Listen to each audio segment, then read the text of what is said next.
galerinha. Bom, hoje a gente vai tratar de um tema assim meio que, eu acho que um pouco até obscuro, né? Porque nós vamos falar de uma pessoa que fez parte, né, da história do rock. Mas, com o passar do tempo, a gente começa a entender que, como é que se diz, certas opiniões, certas visões, certas tendências do que acreditamos em relação a alguma coisa, elas costumam mudar. Isso é muito comum, né, no nosso cotidiano, né, nas nossas próprias vidas. Às vezes nossas convicções mudam. E eu estou falando em relação ao fato de que durante muito tempo o nosso querido Elvis Presley foi considerado o rei do rock. Bom, em partes, né? Porque quando a gente vai tendo uma visão mais completa, mais global de tudo aquilo que aconteceu, e a gente vai revirando essas coisas, né, que já passou, que já aconteceram, todos esses releases que foram feitos em relação ao personagem Elvis Presley, a gente refazendo a análise mais completa, a gente chega às seguintes opiniões, que para muitos podem ser opiniões até meio que controversas, que é o caso de que o Elvis Presley era o rei do rock. Na verdade, isso é uma espécie de mídia, né, que foi usada durante muito tempo, uma espécie de isca para atrair a própria juventude. Mas há um ponto que a gente não pode deixar de dar crédito, que é o fato de que Elvis foi muito importante naquele cenário daquela época. Porque existe um ponto de confluência nisso tudo. Elvis era branco.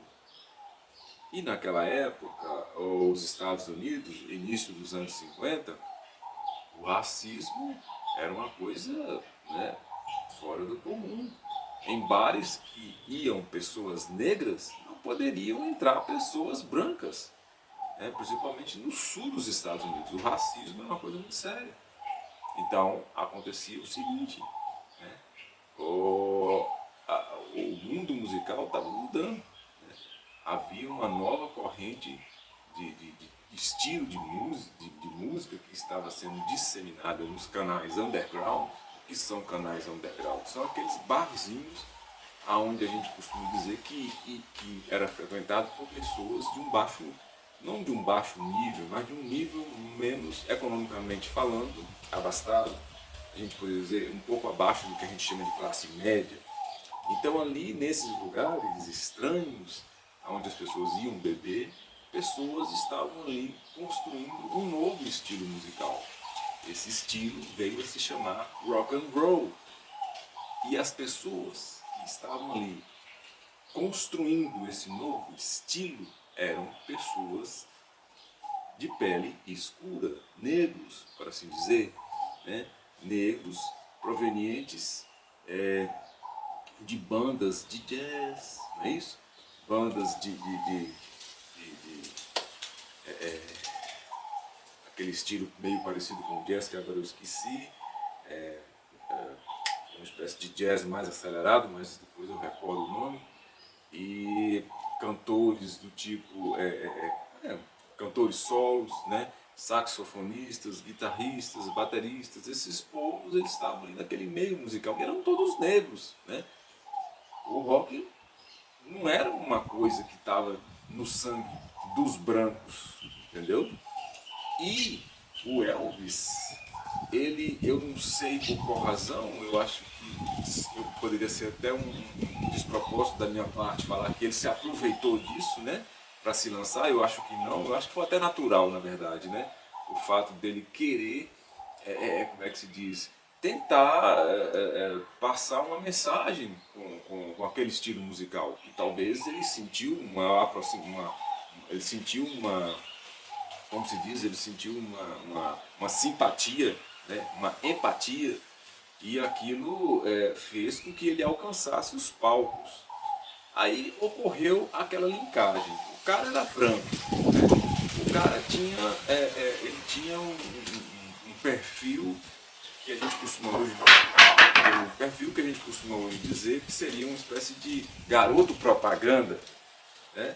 E a gente tem que ser sincero, isso deu certo. Essa estratégia, por mais que ela não foi uma criação da mídia, ela acabou sendo uma estratégia para a mídia da época. Então, Elvis, como uma pessoa branca, cantando uma música que estava sendo construída, criada pela classe negra, acabou fazendo com que facilitasse que esse estilo musical pudesse pudesse fazer parte do repertório das músicas que estavam tocando nas rádios na época, né? Como é que eu vou dizer? Músicas mais melosas, ainda não era o rock and roll. Sim, já tinha uns estilos meio que melosos, assim, mas o rock, ele dava aquela quebra de paradigma. A pessoa não conseguia escutar o rock sem estar dançando. Então, era uma quebra de paradigma muito forte para a época. As pessoas começaram a escutar músicas no rádio e tinham que balançar o corpo. Então é todo um processo isso aí. E Elvis, voltando, era branco. E a gente tem que entender que a indústria dos discos, na época, ela já começou a enxergar um verdadeiro filão nisso tudo aí. E aí a gente compreende que eu não vou tocar nesse assunto do tipo que é criar polêmica, né? Ah, o rock deu certo porque Elvis era branco. Não, não é isso que eu estou querendo tocar. Eu estou querendo dizer que uma coisa leva a outra, né? Porque eu acabei de dizer, a segregação racial nos Estados Unidos naquela época era muito forte. Então se você parar para pensar, entendeu? O rock talvez nem existisse hoje em dia se não fosse os negros. Não estou defendendo a raça negra e nem desfazendo da raça branca. De forma nenhuma. É apenas uma pincelada no caminho da história. Né? Nessas coisas que a gente percebe que foi através de uma sacada que alguma coisa se automodificou. Volto a dizer, hoje talvez não teríamos o rock aí sendo tocado em barzinhos, né? Em canais da internet. Talvez a gente nunca conhecesse o que ficou tão famoso entre a juventude, que era esse tal de rock and roll.